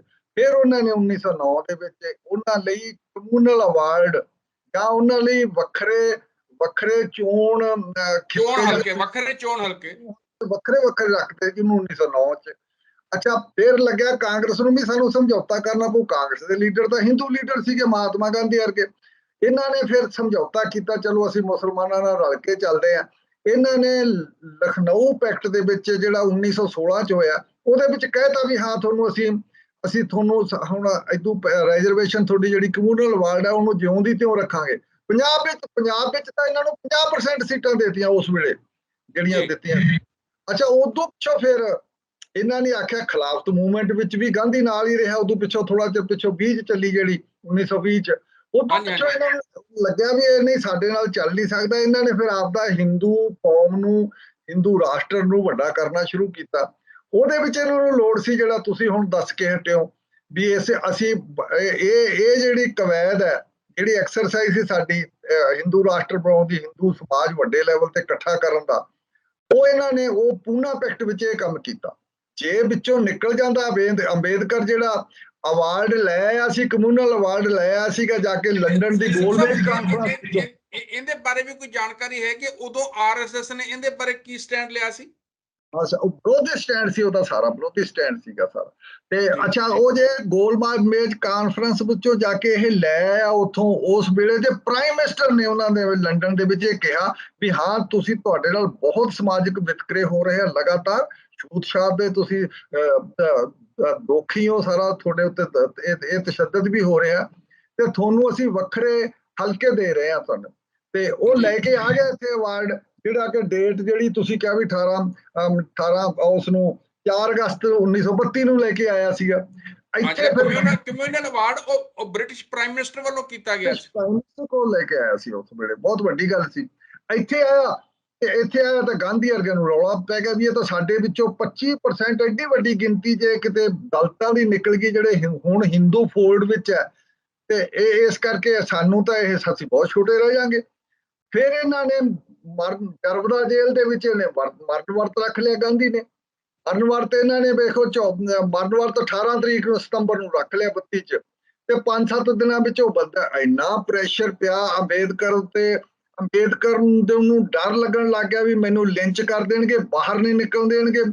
ਇੱਥੋਂ ਤੱਕ ਕੀਤਾ ਵੀ ਜਿਹੜੇ ਉਸ ਮੌਕੇ ਦੇ ਮਦਰਾਸ ਦੇ ਤੇ ਸਾਰੇ ਦਲਿਤ ਲੀਡਰ ਸੀ, ਉਹ ਵੀ ਕਾਂਗਰਸ ਨੇ ਆਪਣੇ ਵੱਲ ਖਿੱਚ ਲਏ। ਅੰਬੇਦਕਰ ਕੱਲਾ ਰਹਿ ਗਿਆ, ਦਲਿਤ ਲੀਡਰ ਵੀ ਆਪਣੇ ਨਾਲ ਲਾ ਲਏ। ਉਹ ਵਿਚਾਰਾ ਦੀ ਇੰਨੀ ਬਾਂਹ ਮਰੋੜੀ ਤੇ ਉਹ ਤੋਂ ਦਸਤਖਤ ਕਰਾਏ ਇਸ ਗੱਲ ਤੇ ਵੀ ਮੈਂ ਛੱਡਿਆ ਕਮਿਊਨਲ ਅਵਾਰਡ ਤੇ ਤੁਹਾਡੇ ਮੈਂ ਜਿਹੜਾ ਜਨਰਲ ਇਲੈਕਸ਼ਨ ਸਿਸਟਮ ਆ ਉਹਦੇ ਵਿੱਚ ਮੈਂ ਸ਼ਾਮਲ ਹੋ ਗਿਆ, ਸਾਨੂੰ ਰੈਜ਼ਰਵੇਸ਼ਨ ਦੇ ਦਿਆ ਕਰੋ। ਚਲੋ ਰੈਜ਼ਰਵੇਸ਼ਨ ਦੇਣ ਲੱਗ ਗਏ ਸਾਰੀ। ਹੁਣ ਰੈਜ਼ਰਵੇਸ਼ਨ ਵੀ ਕੀ ਦਿੰਦੇ ਸੀ, ਉਹ ਪਾਰਟੀ ਦਾ ਆਪਣਾ ਬੰਦਾ ਜਿਹੜਾ ਵਫਾਦਾਰ ਹੁੰਦਾ ਕਾਂਗਰਸ ਦਾ, ਉਹਨੂੰ ਖੜਾ ਕਰ ਦਿੰਦੇ ਸੀ, ਭਾਵੇਂ ਉਹ ਸ਼ਡਿਊਲ ਕਾਸਟ ਸੀ। ਉਹ ਸ਼ਡਿਊਲ ਕਾਸਟਾਂ ਪ੍ਰਤੀ ਜਾਂ ਆਪਦੇ ਦਲਿਤਾਂ ਪ੍ਰਤੀ ਘੱਟ ਸਮਰਪਿਤ ਸੀ, ਜਿਹੜੇ ਉਹਨਾਂ ਨੂੰ ਟਿਕਟ ਦਿੰਦੇ ਸੀ ਉਹਨਾਂ ਪ੍ਰਤੀ ਜ਼ਿਆਦਾ ਸਮਰਪਿਤ ਸੀ। ਇਸ ਕਰਕੇ ਉਹਨਾਂ ਵਿੱਚੋਂ ਜਗਜੀਵਨ ਰਾਮ ਵਰਗੇ ਵੱਡੇ ਅਹੁਦੇਦਾਰ ਤਾਂ ਬਣ ਗਏ, ਪਰ ਜਿਹੜਾ ਦਲਿਤ ਸਮਾਜ ਦਾ ਕੋਈ ਨਹੀਂ ਸੌਰ ਸਕਿਆ। ਸਾਰਾ ਕੁਝ ਅੱਜ ਤੱਕ ਆਪਾਂ ਨੂੰ ਪਤਾ ਹੀ ਹੈ, 75 ਸਾਲ ਬਾਅਦ ਤੱਕ ਕੀ ਹਾਲ ਹੈ। ਇਹ ਸਾਰਾ ਕੁਝ ਇਹ ਹੈ ਵੀ ਜਿਹੜਾ ਪੂਨਾ ਪੈਕਟ ਸੀਗਾ, ਉਹਦੇ ਨਾਲ ਉਹਨਾਂ ਨੇ ਸਦੀਆਂ ਤੋਂ ਲਤਾੜੇ ਹੋਏ ਜਿਹੜੇ ਦਲਿਤ ਲੋਕ ਸੀ, ਸਦੀਆਂ ਤੋਂ ਛੂਤ ਛਾਤ ਨਾਲ ਦੁਰਕਾਰੇ ਹੋਏ ਬਾਹਰ ਕੱਢੇ ਸਮਾਜ ਤੋਂ ਲੋਕ ਸੀ, ਉਹਨਾਂ ਉੱਤੇ ਇਹਨਾਂ ਨੇ ਚਾਦਰ ਪਾਤੀ ਹਿੰਦੂ ਧਰਮ ਦੀ। ਕਹਿੰਦੇ ਵੀ ਇਹ ਸਾਡੇ ਹੀ ਆ ਜੀ, ਗੱਲ ਲਾ ਲਿਆ। ਗੱਲ ਕਿਹੜਾ ਲਾਉਣਾ ਸੀ, ਵੋਟਾਂ ਲਾ ਲਈਆਂ ਆਪਦੀਆਂ ਉਹਨਾਂ ਨੇ, ਵੋਟ ਬੈਂਕ ਬਣਾ ਲਿਆ। ਇਹ ਵੋਟ ਬੈਂਕ ਪੋਲਿਟਿਕਸ ਸੀ, ਪਲੱਸ ਇਹ ਸੀ ਰਾਸ਼ਟਰ ਇਕੱਠਾ ਕਰਨ ਦੀ ਪੋਲਿਟਿਕਸ। ਉਹ ਅੱਜ ਤੱਕ ਵੀ ਚੱਲਦੀ ਆ ਰਹੀ ਹੈ। ਉਸੇ ਪੋਲਿਟਿਕਸ ਦੇ ਵਿੱਚੋਂ ਹੀ ਐਂਟੀ ਰਿਲੀਜੀਅਸ ਜਿਹੜਾ ਰਿਲੀਜੀਅਸ ਕਨਵਰਸ਼ਨ ਜਿਹੜੇ ਕਾਨੂੰਨ ਬਣਾਏ ਉਹ ਵੀ ਉਸੇ ਦਾ ਹਿੱਸਾ ਹੈ।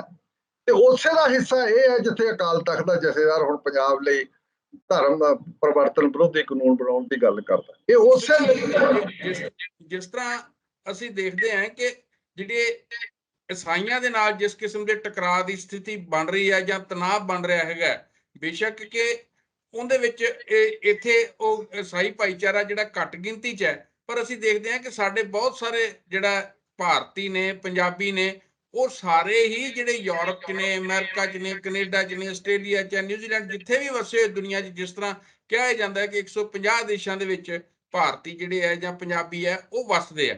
ਤੇ ਜੇ ਉਹ ਵਸਦੇ ਆ ਤੇ ਉਹਨਾਂ ਨੂੰ ਵੀ ਤਾਂ ਉੱਥੇ ਖਤਰਾ ਹੋ ਸਕਦਾ ਨਾ ਫਿਰ ਇਸ ਸਥਿਤੀ ਦੇ ਵਿੱਚ, ਜੇ ਇਸ ਤਰ੍ਹਾਂ ਦਾ ਟਕਰਾਅ ਜ਼ਿਆਦਾ ਵੱਧਦਾ ਹੈ ਔਰ ਅੱਗੇ ਜਾਂਦਾ ਹੈ।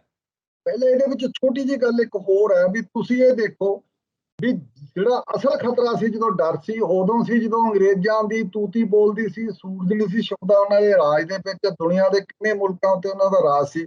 ਉਦੋਂ 1870 ਜਾਂ 1860 ਵਿੱਚ ਜਦੋਂ ਇਹ ਲੋਕਾਂ ਨੂੰ ਈਸਾਈ ਬਣਾਉਂਦੇ ਸੀ ਤੇ ਉਦੋਂ ਬਹੁਤ ਤਾਕਤ ਸੀ। ਉਦੋਂ ਈਸਾਈ ਬਣਨ ਦੇ ਪਿੱਛੇ ਬਹੁਤ ਲੋਕਾਂ ਨੂੰ ਖਿੱਚ ਵੀ ਸੀ ਤੇ ਤਾਕਤ ਵੀ ਸੀ ਬਹੁਤ ਵੱਡੀ। ਜਿਹੜਾ ਬ੍ਰਿਟਿਸ਼ ਉਹਦੇ ਪਿੱਛੇ ਅੰਗਰੇਜ਼ ਖੜੇ ਸੀਗੇ, ਈਸਾਈ ਉਹਦੇ ਪਿੱਛੇ ਖੜੇ ਸੀ, ਈਸਾਈ ਧਰਮ ਦੇ ਰਾਜ ਕਰਨ ਵਾਲੇ ਬੰਦੇ ਖੜੇ ਸੀ। ਹੁਣ ਕੀ ਹੈ, ਹੁਣ ਈਸਾਈ ਤਾਂ ਨਾ ਉੱਥੇ ਯੂਰਪ ਵਿੱਚ ਉਹਨਾਂ ਵੱਡਾ ਉਹਨਾਂ ਦਾ ਜ਼ੋਰ ਹੈ ਤੇ ਨਾ ਇੱਥੇ ਤਾਂ ਹੈ ਨਹੀਂ। ਹੁਣ ਕਿਉਂ ਬਣਨਗੇ ਲੋਕ? ਇਸ ਕਰਕੇ ਇਹ ਗੱਲ ਤੇ ਇਹਨਾਂ ਦੀ ਜਿਹੜਾ ਫੋਰਸੀਬਲ ਕਿਵੇਂ ਧੱਕਾ ਕਰ ਲੈਣਗੇ, ਉਦੋਂ ਧੱਕਾ ਨਹੀਂ ਕਰ ਸਕੇ ਸੀ ਉਸ ਮੌਕੇ, ਹੁਣ ਕੋਈ ਧੱਕਾ ਤੁੱਕਾ ਨਹੀਂ। ਦੂਜੀ ਗੱਲ, ਜਿਹੜਾ ਤੁਹਾਡਾ ਮਸਲਾ ਹੈ ਬਿਲਕੁਲ ਠੀਕ ਹੈ ਵੀ 150 ਕੰਟਰੀਆਂ ਦੇ ਵਿੱਚ ਅਸੀਂ ਉੱਥੇ ਸਿੱਖ ਜਾ ਕੇ ਬੈਠੇ ਆ, ਉਹਨਾਂ ਵਿੱਚੋਂ ਮੈਜੋਰਿਟੀ ਸਾਰੇ ਦੇ ਸਾਰੇ ਈਸਾਈ ਮੁਲਕ ਹੈ, ਈਸਾਈ ਬਹੁਮਤ ਗਿਣਤੀ ਦੇ ਲੋਕ ਹੈਗੇ ਉੱਥੇ, ਸਾਰਾ ਤਾਂ ਦੇਸ਼ ਹੈਗੇ।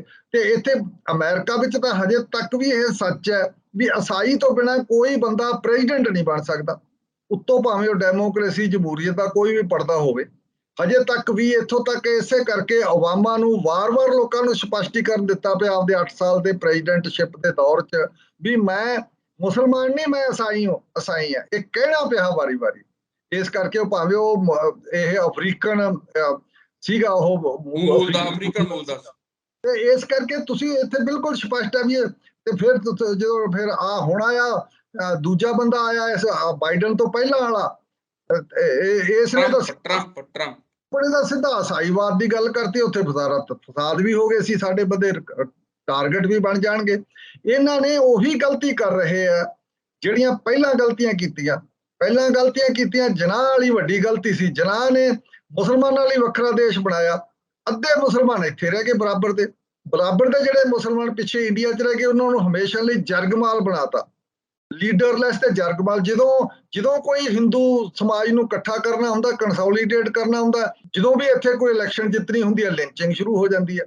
ਇਹ ਸਾਰਾ ਕੁਝ ਤੁਸੀਂ ਬੰਦਿਆਂ ਨੂੰ ਜਰਗਮਾਲ ਬਣਾ ਰਹੇ ਹੋ। ਸਾਰਾ ਕੁਝ ਇਹ ਸਿੱਖਾਂ ਨੂੰ ਉੱਥੇ ਜਰਗਮਾਲ ਬਣਾਉਣਾ ਇਹਨਾਂ ਨੇ, ਜਥੇਦਾਰ ਨੇ ਇਹੋ ਜਿਹੇ ਬਿਆਨ ਦੇ ਕੇ ਵੀ ਸਿੱਖ ਉੱਥੇ ਵਿਚਾਰੇ ਡਰੇ ਫਿਰਦੇ ਨੇ, ਪਹਿਲਾਂ ਵਿਦੇਸ਼ਾਂ 'ਚ ਬੈਠੇ ਆ, ਦਿਨ ਰਾਤ ਕੰਮ ਕਰਕੇ ਮਿਹਨਤਾਂ ਕਰਕੇ ਰੋਟੀ ਕਮਾਉਂਦੇ ਆ, ਉੱਪਰ ਹੋਰ ਖਤਰਾ ਹੋ ਜਾਣ। ਈਸਾਈਆਂ ਦਾ ਬਹੁਤ ਵੱਡਾ ਇੱਕ ਹਿਸਟਰੀ ਹੈ, ਜਦੋਂ ਉਹਨਾਂ ਨੇ ਕਰਸੇਡ ਕੀਤੇ ਸੀਗੇ, ਲੋਕਾਂ ਨੂੰ ਮਾਰਿਆ, ਸ਼ਰੇਆਮ ਕਰਸੇਡ ਭੇਜਦੇ ਹੁੰਦੇ ਸੀ ਉੱਥੋਂ ਦੇ ਪਾਦਰੀ। ਤੇ ਉਹ ਇਸ ਕਰਕੇ ਉਹਨਾਂ ਦੀ ਵੀ ਹਿਸਟਰੀ ਇਸੇ ਕਿਸਮ ਦੇ ਧਾਰਮਿਕ ਲੈਵਲ ਦੇ ਹਮਲੇ ਕਰਨ ਦੀ ਹੈ। ਤੇ ਤੁਸੀਂ ਭੁੱਲ ਗਏ ਹੋ ਸਾਰਾ ਕੁਝ। ਇਹ ਤਾਂ ਬਿਲਕੁਲ ਹੀ ਅਨਪੜ੍ਹਾਂ ਵਾਲੀ ਗੱਲ ਹੈ, ਸਾਰੀ ਕੁਝ ਬਿਲਕੁਲ ਹੀ ਇਸ ਕਿਸਮ ਦੀ ਗੱਲ ਕਰਨੀ। ਇਹ ਤਾਂ ਬਹੁਤ ਵੱਡਾ ਅਨਿਆਏ ਕਰ ਰਿਹਾ ਸਾਡਾ ਉਹ ਅਨਿਆਏ ਸਾਨੂੰ ਕਿੱਥੋਂ ਆ ਰਿਹਾ? ਸਾਡੇ ਧਾਰਮਿਕ ਸੀਟ ਤੋਂ ਆ ਰਿਹਾ। ਇਸ ਕਰਕੇ ਜਿਸ ਤਰ੍ਹਾਂ ਬਕਾਇਦਾ ਹੁਣ ਅਕਾਲ ਤਖਤ ਦੇ ਜਥੇਦਾਰ ਨੇ ਸੱਦਾ ਦਿੱਤਾ, ਤੇ ਬਾਕੀ ਜਿਹੜੇ ਸਿੱਖ ਸੰਗਠਨ ਹੈ, ਸਿੱਖ ਸੰਸਥਾਵਾਂ ਹੈ, ਜਿਸ ਤਰ੍ਹਾਂ ਤੁਸੀਂ ਅੱਜ ਕੱਲ 150ਵੀਂ ਵਰ੍ਹੇਗੰਢ ਹੈ ਜਿਹੜੀ ਸਿੰਘ ਸਭਾ ਦੀ ਮਨਾਉਣ ਜਾ ਰਹੇ ਆ, ਔਰ ਕੇਂਦਰੀ ਸਿੰਘ ਸਭਾ ਉਹਦੇ 'ਚ ਅਹਿਮ ਭੂਮਿਕਾ ਨਿਭਾ ਰਹੀ ਹੈ। ਤੇ ਸਿੰਘ ਸਭਾ ਦੀ ਸਥਾਪਨਾ ਵੀ ਉਸੇ ਹੀ ਸਮੇਂ ਹੋਈ ਸੀ ਜਦੋਂ ਸਿੱਖ ਪਛਾਣ ਨੂੰ ਉਦੋਂ ਵੀ ਇਸ ਤਰ੍ਹਾਂ ਦੀ ਚੁਣੌਤੀ ਮਿਲੀ ਸੀ। ਤਾਂ ਉਸ ਸਾਰੀ ਸਥਿਤੀ ਦੇ ਵਿੱਚ ਬਾਕੀ ਦੀਆਂ ਸਿੱਖ ਸੰਗਠਨ ਜਿਹੜੇ ਆ ਉਹਨਾਂ ਦੀ ਕੀ ਰਾਏ ਹੈ? ਦੇਖੋ, ਬਾਕੀ ਦੇ ਸਿੱਖ ਸੰਗਠਨ ਪਹਿਲੀ ਗੱਲ ਤਾਂ ਸਾਡੀ ਬਦਕਿਸਮਤੀ ਹੈ, ਸਾਡੇ ਸਿੱਖ ਸੰਗਠਨ ਹੈ ਜਿਹੜੇ ਉਹ ਬਹੁਤ ਘੱਟ ਐਕਟਿਵ ਹੈ, ਉਹ ਬੋਰਡ ਰਾਜਨੀਤੀ ਤੋਂ ਬਾਹਰ ਨਿਕਲਦੇ ਨਹੀਂ। ਇੱਕ ਤਾਂ ਇਹ ਹੈ। ਅਸੀਂ ਹਜੇ ਵੀ ਕਹਿੰਦੇ ਆ ਵੀ ਐਡੇ ਵੱਡੇ ਜਿਹੜੇ ਹਮਲਾ ਸੀ, ਜਦੋਂ ਬ੍ਰਿਟਿਸ਼ ਰਾਜ ਦੇ ਵੇਲੇ ਧਰਮ ਬਦਲੀ ਕਰਦੇ ਸੀ, ਈਸਾਈ ਬਣਾਉਂਦੇ ਸੀ ਲੋਕਾਂ ਨੂੰ, ਉਦੋਂ ਬਹੁਤ ਵੱਡਾ ਹਮਲਾ ਸੀ। ਉਦੋਂ ਸਿੰਘ ਸਭਾ ਨੇ ਬੜੇ ਸੁਚੱਜੇ ਤਰੀਕੇ ਨਾਲ ਚੀਜ਼ ਨੂੰ ਇਸ ਨੂੰ ਸੁਲਝਾਇਆ ਔਰ ਸਿੰਘ ਲੋਕਾਂ ਨੂੰ ਈਸਾਈ ਬਣਨ ਤੋਂ ਰੋਕਿਆ, ਲੜਕੇ ਨਹੀਂ ਰੋਕਿਆ। ਆਪਣੇ ਸਮਾਜ ਨੂੰ ਸਿੱਖ ਕੀ ਹੁੰਦਾ ਸਹੀ ਸਮਝਾ ਕੇ ਐਜੂਕੇਟ ਕਰਕੇ ਜਾਗਰੂਕ ਕਰਕੇ ਸਿੱਖ ਸਮਾਜ ਨੂੰ ਜਾਗਰੂਕ ਕਰਕੇ ਰੋਕਿਆ। ਉਹ ਤਰੀਕਾ ਵਰਤੇ ਖਏ ਜਥੇਦਾਰ, ਉਹ ਤਰੀਕਾ ਨਹੀਂ ਵਰਤਣਾ ਤੇ ਇਹ ਵਰਤ ਰਿਹਾ, ਕਿਉਂਕਿ ਇਹ ਬਿਲਕੁਲ ਹੀ ਉਹੀ ਤਰੀਕਾ ਵਰਤ ਰਿਹਾ ਜਿਹੜਾ ਬੀਜੇਪੀ RSS ਕਰ ਰਹੀ ਹੈ ਜਾਂ ਉਧਰੋਂ। ਹੁਣ ਤੁਸੀਂ ਇੱਕ ਵੇਖੋ, ਹੈਰਾਨੀ ਵਾਲੀ ਗੱਲ ਇਹ ਹੈ ਵੀ ਦਿੱਲੀ ਗੁਰਦੁਆਰਾ ਕਮੇਟੀ ਹੈ ਜਿਹੜੀ, ਉਹ ਸਿੱਧਮ ਲੈਵਲ ਤੇ ਭਾਰਤੀ ਜਨਤਾ ਪਾਰਟੀ ਨਾਲ ਜੁੜੀ ਹੋਈ ਹੈ ਦਿੱਲੀ ਦੇ ਵਿੱਚ। ਬਰਜਿੰਦਰ ਸਸਤਾ ਤਾਂ ਹੈ ਹੀ ਉਹਨਾਂ ਦਾ ਕੈਂਡੀਡੇਟ, ਉਹਨਾਂ ਦੀ ਟਿਕਟ ਤੇ ਬੀਜੇਪੀ ਦੀ ਟਿਕਟ ਤੇ MLA ਜਿੱਤਿਆ ਸੀ। ਇਹ ਸਾਰੇ ਬੰਦੇ ਉਹਨਾਂ ਨਾਲ ਜੁੜੇ ਆ। ਇਹਨਾਂ ਨੇ ਆ ਕੇ ਇੱਥੇ ਅੰਮ੍ਰਿਤਸਰ ਦੇ ਵਿੱਚ ਆ ਕੇ ਅਸੀਂ ਸਿੱਖ ਧਰਮ ਪ੍ਰਚਾਰ ਕਰਿਆ ਕਰਾਂਗੇ, ਬਾਰਡਰ ਏਰੀਆ 'ਚ ਕਰਨਾ, ਅਸੀਂ ਐਂ ਕਰਨਾ। ਇੱਥੇ ਆ ਕੇ ਉਹਨਾਂ ਨੇ ਦਿੱਲੀ ਗੁਰਦੁਆਰਾ ਕਮੇਟੀ ਨੇ ਆਪਦਾ ਦਫ਼ਤਰ ਖੋਲ੍ਹਿਆ ਧਰਮ ਪ੍ਰਚਾਰ ਲਈ। ਧਰਮ ਪ੍ਰਚਾਰ ਕਿਹੜਾ ਕਰਨਾ ਸੀ? ਆਹੀ ਪੱਟੀ ਵਾਲੀ ਘਟਨਾ ਇਹਨਾਂ ਦੇ ਪਟੜੀ ਵਾਲੀ ਘਟਨਾ ਵਰਤਾਉਣੀ ਸੀ, ਉਹ ਵਰਤ ਗਈ ਹੈ। ਇਹ ਸਾਰੇ ਬੰਦੇ ਆ ਕੇ ਉਹੀ ਕੰਮ ਕਰ ਰਹੇ ਆ ਤੇ ਬਹਾਨੇ ਉੱਤੋਂ ਧਰਮ ਪ੍ਰਚਾਰ ਦੇ ਆ। ਇਸ ਕਰਕੇ ਇਹ ਤਾਂ ਸਿੱਖਾਂ ਨੂੰ ਜਾਗਰੂਕ ਹੋਣਾ ਪਊਗਾ, ਜਾਗਰੂਕ ਧਿਆਨ ਦੇਣਾ ਪਊਗਾ ਸਾਰਾ ਕੁਝ। ਐਂ ਜਿਹੜੇ ਉਹ ਜੇ ਐਸੇ ਤਰੀਕੇ ਨਾਲ ਸੁੱਤੇ ਰਹੇ ਤਾਂ ਉਹੀ ਹੋਊ ਜਿਹੜਾ 47 ਵੇਲੇ ਨਾਲੇ ਸਿੱਖਾਂ ਨੂੰ ਘਰੋਂ ਬੇਘਰ ਕਰਤਾ, ਨਾਲੇ ਛੋਟੀ ਜਿਹੀ ਮਿਨੋਰਿਟੀ ਬਣਾਤੀ, ਤੇ ਨਾਲੇ ਫਿਰ ਉਦੋਂ ਪਿੱਛੋਂ ਇਹਨਾਂ ਦੇ ਧਾਰਮਿਕ ਅਦਾਰੇ 84 'ਚ ਕੀ ਵਾਪਰਿਆ, ਨਵੰਬਰ 84 'ਚ ਕੀ ਵਾਪਰਿਆ, ਸਾਰੇ ਗੱਲ ਦੇ ਇਹ ਸ਼ਿਕਾਰ ਕਰਤੇ। ਤੇ ਪਰ ਉੱਥੇ 47 ਵੇਲੇ ਅੱਗੇ ਲੱਗ ਕੇ ਆਪਦੇ ਪੰਜਾਬੀਆਂ ਤੇ ਮੁਸਲਮਾਨ ਭਰਾਵਾਂ ਦਾ ਇਹਨਾਂ ਨੇ ਵਡਾਂਗਾ ਕੀਤਾ। ਮਾਰਨ ਮਰਾਉਣ ਵਾਲੇ ਤਾਂ ਜਿਵੇਂ ਹੁਣ ਨਿਹੰਗਾਂ ਨੂੰ ਅੱਗੇ ਲਾਉਣ ਦੇ, ਮਾਰਨ ਮਰਾਉਣ ਵਾਲੇ ਤਾਂ ਸਾਡੇ ਲੋਕ ਸੀ ਜਿਹੜੇ ਉਦੋਂ ਵੀ ਨਿਹੰਗ ਸੀ, ਜਿਨ੍ਹਾਂ ਦੇ ਜਥੇ ਬਣਾ ਕੇ ਅੱਗੇ ਲੱਗਦੇ ਸੀ। ਤੇ ਇਸ ਕਰਕੇ ਉਦੋਂ ਬੋਲੇ ਸੌ ਨਿਹਾਲ ਕਹਿ ਕੇ ਲੱਗਣਾ, ਇਹ ਤਾਂ ਬੜੀ ਹੈਰਾਨੀ ਵਾਲੀ ਗੱਲ ਹੈ। ਸਾਡੇ ਸਾਰੀ ਗੱਲ ਉੱਤੇ ਸਾਨੂੰ ਕੰਟਰੋਲ ਕਰਨੀ ਚਾਹੀਦੀ ਆ। ਸਾਡੇ ਧਰਮ ਨੂੰ ਕਿਵੇਂ ਦੁਰਵਰਤੋਂ ਕੀਤੀ ਹੈ, ਕਿਵੇਂ ਸਾਡੇ ਲੋਕਾਂ ਦੀ ਦੁਰਵਰਤੋਂ ਹੁੰਦੀ ਹੈ, ਤੇ ਇਸ ਤੋਂ ਅਸੀਂ ਹੁਣ ਨਾ ਹੋਣ ਦੇਈਏ। ਐਡੀ ਛੋਟੀ ਮਿਨੋਰਿਟੀ ਹੈ, ਐਡੀ ਛੋਟੀ ਘੱਟ ਗਿਣਤੀ ਹੈ, ਜਿਹਦੇ ਤੇ ਇੰਨਾ ਕੁਝ ਮੁਸੀਬਤਾਂ ਪਿਛਲੇ 10-20 ਸਾਲਾਂ ਤੋਂ ਚੱਲ ਰਹੀਆਂ, ਤੇ ਉਹ ਫੇਰ ਵੀ ਉਹ ਬੇਸਮਝ ਹੋ ਕੇ ਕੰਮ ਕਰੇ ਤਾਂ ਬੜੀ ਹੈਰਾਨੀ ਵਾਲੀ ਗੱਲ ਹੈ। ਇਸ ਕਰਕੇ ਅਸੀਂ ਤਾਂ ਕਹਿੰਦੇ ਆ ਵੀ ਜਿੰਨੇ ਵੀ ਧਾਰਮਿਕ ਸਾਡੇ ਅਦਾਰੇ ਆ ਉਹ ਸਾਰੇ ਇਕੱਠੇ ਹੋ ਕੇ ਇਹਦਾ ਵਿਰੋਧ ਕਰਨ ਸਾਰੀ ਗੱਲ ਦਾ। ਜਿਹੜਾ ਅਕਾਲ ਤਖਤ ਦੇ ਜਥੇਦਾਰ ਦਾ ਮਤਲਬ ਇਹ ਨਹੀਂ ਜੋ ਮਰਜ਼ੀ ਕਰੀ ਜਾਵੇ। ਇਦੋਂ ਪਹਿਲਾਂ ਗੁਰਬਚਨ ਸਿੰਘ ਜਥੇਦਾਰ ਸੀ ਜੀ ਨੇ ਡੇਰਾ ਸਰਸਾ ਦੇ ਵਿਰੁੱਧ ਦਿੱਤਾ ਹੋਇਆ ਪਹਿਲਾ ਹੁਕਮਨਾਮਾ, ਫਿਰ ਵਾਪਸ ਲੈ ਲਿਆ ਸੀ। ਕਿਵੇਂ ਉਹਨੂੰ ਲੈਣਾ ਪੈ ਗਿਆ? ਇਸ ਕਰਕੇ ਜੇ ਕੋਈ ਗਲਤ ਗੱਲ ਕਰਦਾ ਉਹ ਜਥੇਦਾਰ ਦੀ ਕਪੈਸਿਟੀ 'ਚ ਹੋਵੇ। ਸਿੱਖਾਂ ਕੋਲ ਇੰਨੀ ਕਪੈਸਿਟੀ ਹੈਗੀ ਆ, ਉਹ ਕੋਈ ਸਾਰਾ ਕੁਝ ਕਰ ਨਹੀਂ ਦਿੰਦੇ। ਇਸ ਕਰਕੇ ਸਿੱਖਾਂ ਨੂੰ ਜਾਗਰੂਕ ਹੋਣਾ ਚਾਹੀਦਾ। ਹਾਂਜੀ ਸਿੱਖ ਸਾਹਿਬ, ਆਪਣੇ ਕੋਲੇ ਹੁਣ ਸਮਾਂ ਵੀ ਸਮਾਪਤ ਹੋ ਰਿਹਾ। ਆਖਰੀ ਕੋਈ ਤੁਸੀਂ ਗੱਲ ਇਹਦੇ ਤੇ ਕਹਿਣੀ ਹੋਵੇ ਕਿ ਜਿਹੜੀ ਖਾਸ ਕਰਕੇ 5 ਸਤੰਬਰ ਨਾਲ ਜਿਸ ਤਰ੍ਹਾਂ ਜੁੜਿਆ ਔਰ ਜਿਸ ਤਰ੍ਹਾਂ ਜਿਹੜੀ ਮੰਗ, ਜੇ ਇਹ ਗੱਲ ਅੱਗੇ ਵੱਧਦੀ ਹੈ ਤੇ ਫਿਰ ਤੁਸੀਂ ਇਹਦੇ ਬਾਰੇ ਇਸ ਨੂੰ ਕਿਸ ਤਰ੍ਹਾਂ ਦੇਖਦੇ ਹੋ? ਬਦਕਿਸਮਤੀ ਆ ਸਾਡੀ ਅੱਜ ਕੱਲ੍ਹ। ਸਾਡੇ ਵੱਡੇ ਡੇਰੇਦਾਰ ਆ, ਵੱਡੇ ਜਿਹੜੇ ਪਹਿਲਾਂ ਅਦਾਰੇ ਸੀ ਜਿਨ੍ਹਾਂ ਨੇ ਕਿਸੇ ਵੇਲੇ 80 'ਚ ਇਹ ਸਾਰੀਆਂ ਸਿੱਖਾਂ ਦੇ ਹੱਕਾਂ 'ਚ ਇੱਕ ਲਹਿਰ ਵੀ ਖੜੀਆਂ ਕੀਤੀਆਂ ਸੀ, ਉਹ ਵੀ ਸਾਰੇ RSS ਨਾਲ ਜੁੜ ਗਏ ਆ। ਉਹਨਾਂ ਨੇ ਸਾਰਿਆਂ ਦੇ ਜੁੜਨ ਦੇ ਕਰਕੇ ਡੇਰੇਦਾਰ ਇਹ ਸਾਰੇ ਅੰਦਰੋਂ ਅੰਦਰੀ ਸਾਰਾ ਇੱਕੋ ਹੀ ਮਤਲਬ ਕਿ ਵੀ ਬੀਜੇਪੀ ਦਾ ਕੰਮ ਕਰ ਰਹੇ ਆ। ਇਹ ਹਿੰਦੂਤਵ ਤਾਕਤਾਂ ਦੇ ਇਹ ਹੱਥ ਠੋਕੇ ਬਣੇ ਹੋਏ ਆ। ਤੇ ਸਾਡੀ ਤਾਂ ਸਾਰੇ ਸਿੱਖਾਂ ਨੂੰ, ਸਮਝਦਾਰ ਸਿੱਖਾਂ ਨੂੰ, ਪੜ੍ਹੇ ਲਿਖੇ ਸਿੱਖਾਂ ਨੂੰ, ਧਾਰਮਿਕ ਤੇ ਸੰਵੇਦਨਸ਼ੀਲ ਸਿੱਖਾਂ ਨੂੰ ਇਹ ਅਪੀਲ ਹੈ। ਸਿੰਘ ਸਭਾ ਵੱਲੋਂ ਤਾਂ ਖਾਸ ਕਰਕੇ ਅਸੀਂ ਅਪੀਲ ਕੀਤੀ ਹੈ, ਕੇਂਦਰੀ ਸਿੰਘ ਸਭਾ ਵੱਲੋਂ, ਵੀ ਇਹ ਤੁਸੀਂ ਸਮਝੋ ਸਾਰੀ ਗੱਲ ਨੂੰ ਤੇ ਮੁੜ ਕੇ ਆਪਣੇ ਆਪ ਨੂੰ ਲੋਕਾਂ ਦੇ ਵਰਤਣ ਵਾਲੇ ਇੱਕ ਸੰਦ ਨਾ ਬਣਾਓ ਜਿਹੜੇ ਬਣ ਰਹੇ ਆ ਅਸੀਂ ਵਾਰੀ-ਵਾਰੀ। ਤੇ ਬਸ ਇਹੀ ਮੈਂ ਕਹਿਣਾ ਚਾਹੂੰਗਾ ਤੇ ਸਾਨੂੰ ਕੋਈ ਸਮਝ ਦਾ ਪੱਲਾ ਫੜਨਾ ਚਾਹੀਦਾ। ਦੋਸਤੋ, ਸਾਡੇ ਪ੍ਰੋਗਰਾਮ ਦਾ ਇੱਥੇ ਹੀ ਸਮਾਂ ਸਮਾਪਤ ਹੁੰਦਾ ਤੇ ਜਿਹੜੇ ਦੋਸਤ ਸਾਡੇ ਇਸ ਪ੍ਰੋਗਰਾਮ ਨਾਲ ਜੁੜੇ, ਦੋਸਤੋ ਜੇ ਤੁਹਾਨੂੰ ਸਾਡਾ ਇਹ ਪ੍ਰੋਗਰਾਮ ਪਸੰਦ ਆਇਆ ਹੋਵੇ ਤਾਂ ਤੁਸੀਂ ਇਸ ਨੂੰ ਲਾਈਕ ਵੀ ਜ਼ਰੂਰ ਕਰਨਾ, ਆਪਣੇ ਦੋਸਤਾਂ ਨਾਲ ਵੀ ਇਹਨੂੰ ਸ਼ੇਅਰ ਕਰਨਾ, ਚੈਨਲ ਨੂੰ ਸਬਸਕ੍ਰਾਈਬ ਕਰਨਾ, ਕਿਉਂਕਿ ਤੁਹਾਡਾ ਹੰਗਾਰਾ ਹੀ ਜਿਹੜਾ ਸਾਡਾ ਮੁੱਖ ਪ੍ਰੇਰਨਾ ਸਰੋਤ ਹੈ। ਇਸ ਲਈ ਤੁਹਾਡਾ ਬਹੁਤ-ਬਹੁਤ ਧੰਨਵਾਦ। ਸਿੱਧ ਸਾਹਿਬ, ਤੁਹਾਡਾ ਵੀ ਬਹੁਤ-ਬਹੁਤ ਧੰਨਵਾਦ। ਤੁਸੀਂ ਜੁੜੇ ਔਰ ਖਾਸ ਕਰਕੇ ਜਿਹੜੀ ਇਸ ਵੇਲੇ ਪੰਜਾਬ 'ਚ ਵਾਦ ਵਿਵਾਦ ਵਾਲੀ ਗੱਲ ਬਣੀ ਹੈ ਕਿ ਧਰਮ ਪਰਿਵਰਤਨ ਕਾਨੂੰਨ ਬਣਾਉਣ ਦੀ ਇੱਕ ਮੰਗ ਉੱਠ ਰਹੀ ਹੈ, ਉਸ ਦੇ ਉੱਤੇ ਆਪਣੀ ਜਿਹੜੀ ਸਪਸ਼ਟ ਰਾਏ ਜਿਹੜੀ ਦਿੱਤੀ ਹੈ, ਇਸ ਲਈ ਤੁਹਾਡਾ ਵੀ ਬਹੁਤ-ਬਹੁਤ ਧੰਨਵਾਦ। ਸ਼ੁਕਰੀਆ ਜੀ, ਸ਼ੁਕਰੀਆ।